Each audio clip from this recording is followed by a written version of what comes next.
It is a textured green free-for-all in the studio. Come join me and see how I create papers to make my leaves that I love making.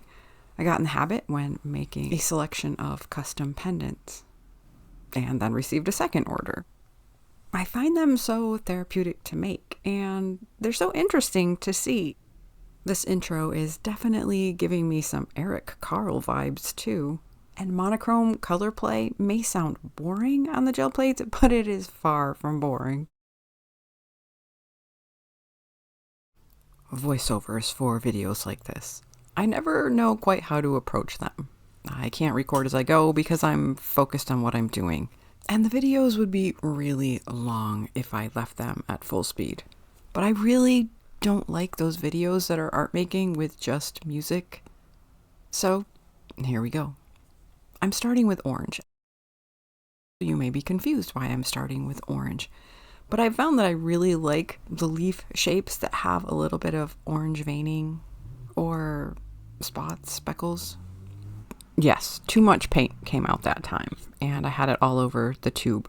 One of the benefits of working with multiple plates is being able to not waste the paint by putting it on other plates. The dark color I just added is Payne's Gray, which I typically use in place of black when color mixing. The other colors you see so far on my plates are Hooker's Green Hue Permanent and Cadmium Red Light Hue. Yes, my orange is red. I just sprayed soapy water and clean water on the large plate. I was hoping the soapy water would help the water do its job better of breaking up the surface of the paint in ways you may have seen. I do not recommend using the soapy water.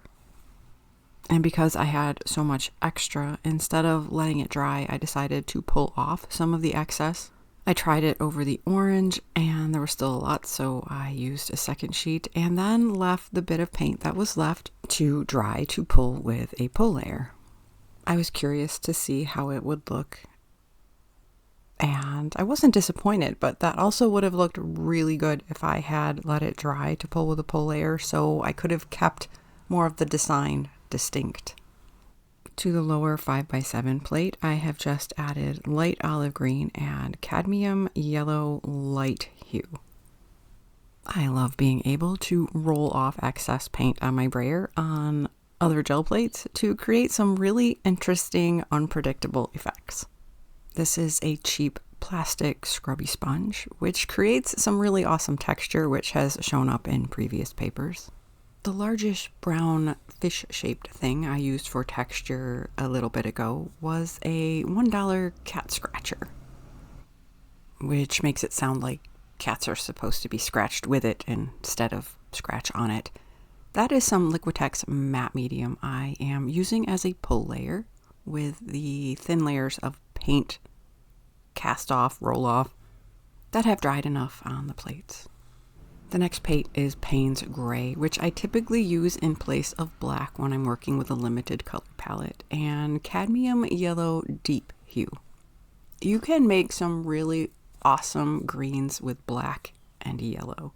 Yes, Payne's Gray is a navy dark blue, more than a gray, I'd say. But blacks and yellows, yes, great.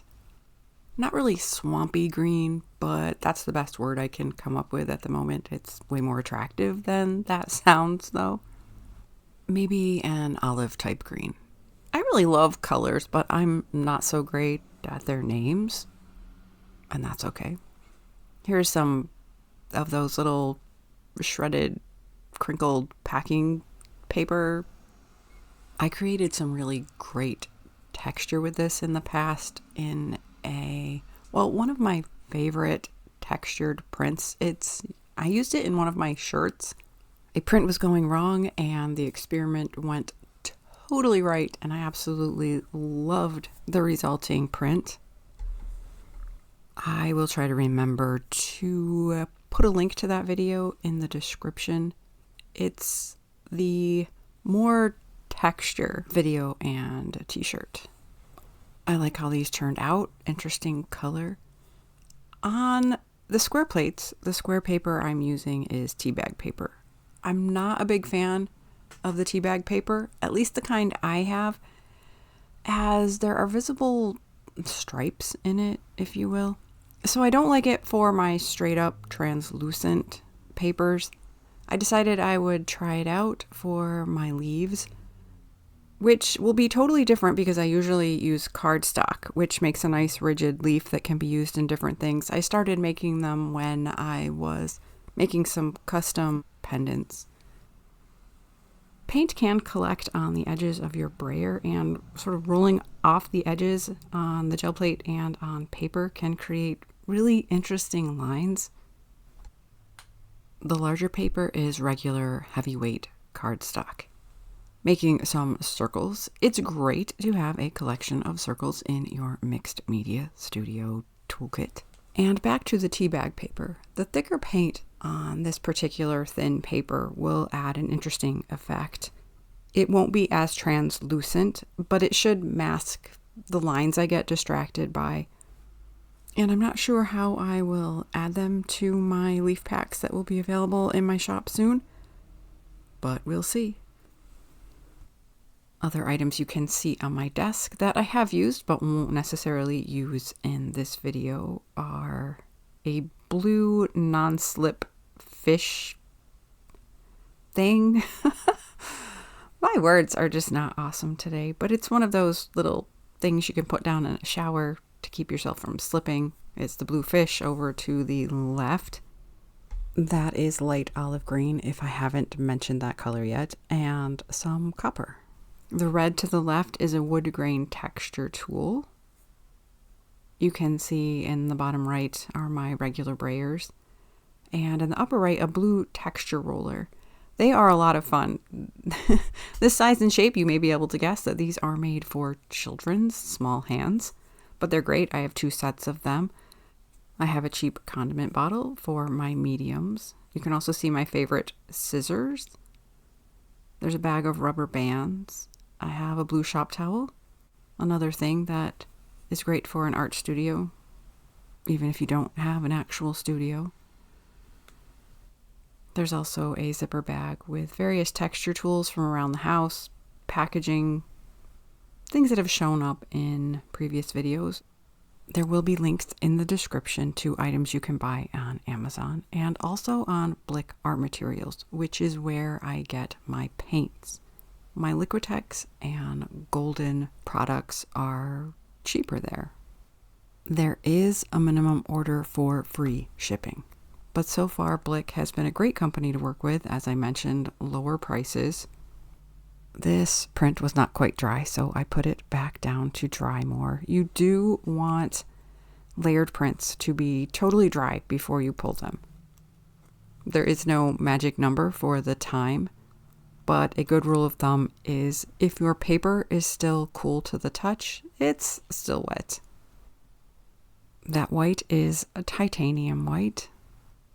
Drying time for your layers will vary based on temperature and humidity and thickness of the application of the paint.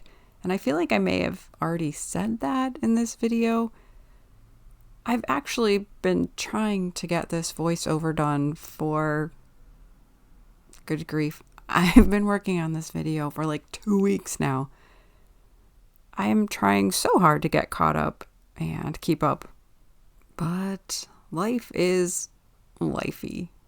I'm doing a bit better job over on my new channel since I decided to split my creative self-care content off from this channel, so I could just freely play over here and have a dedicated home for my creative self-care content, which is closest to my heart.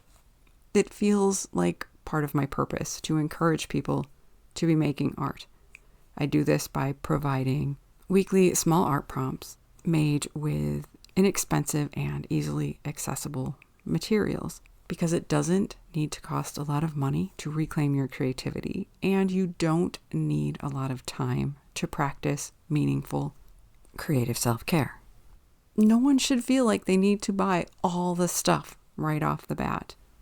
Find out what you enjoy and invest in that. And as your budget allows, play.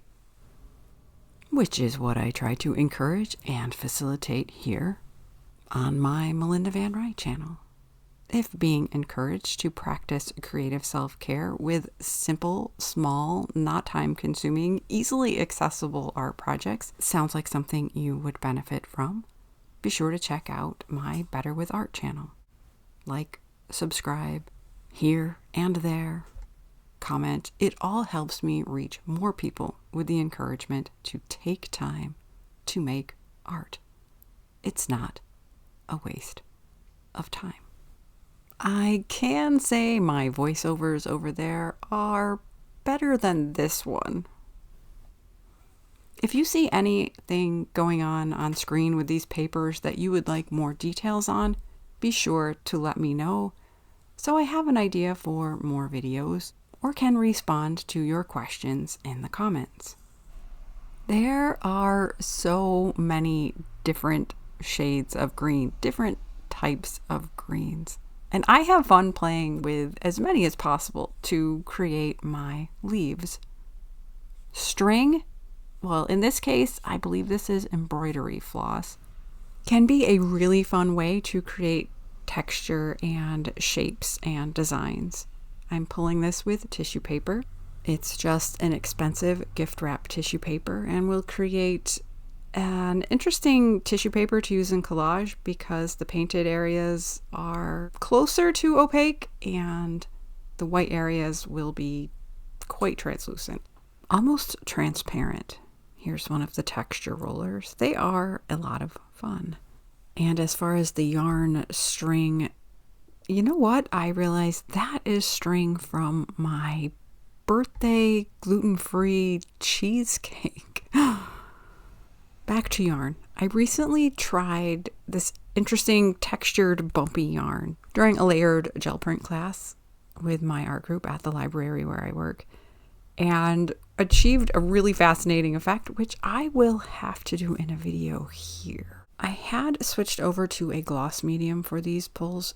It does tend to work a little better than the matte medium. I just don't always want my prints to be shiny. I typically prefer a matte look. But even thick layers of acrylic will look shiny even without a gloss medium. While I am thinking of it again, I want to be sure to invite you to share in the comments any of the papers that you may have found particularly interesting. I did not use that wood grain texture tool the way it should be used to its best advantage.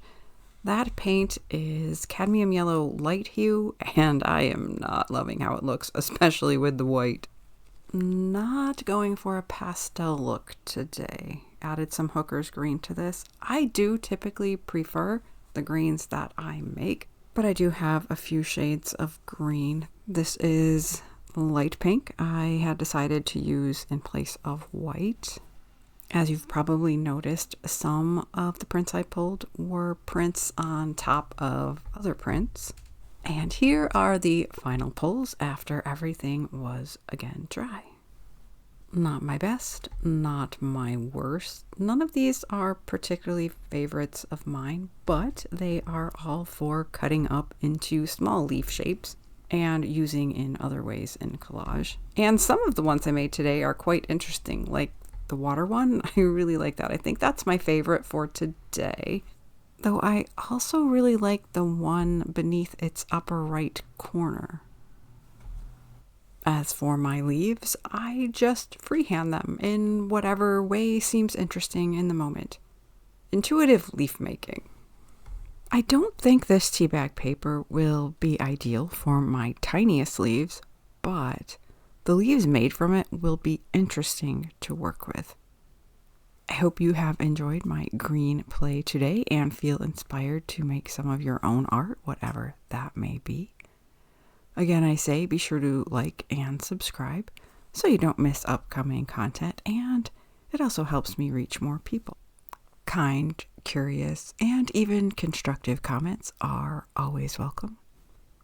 I'll be back with another studio video, I hope sooner rather than later, and also check out Better with Art for creative self-care inspiration.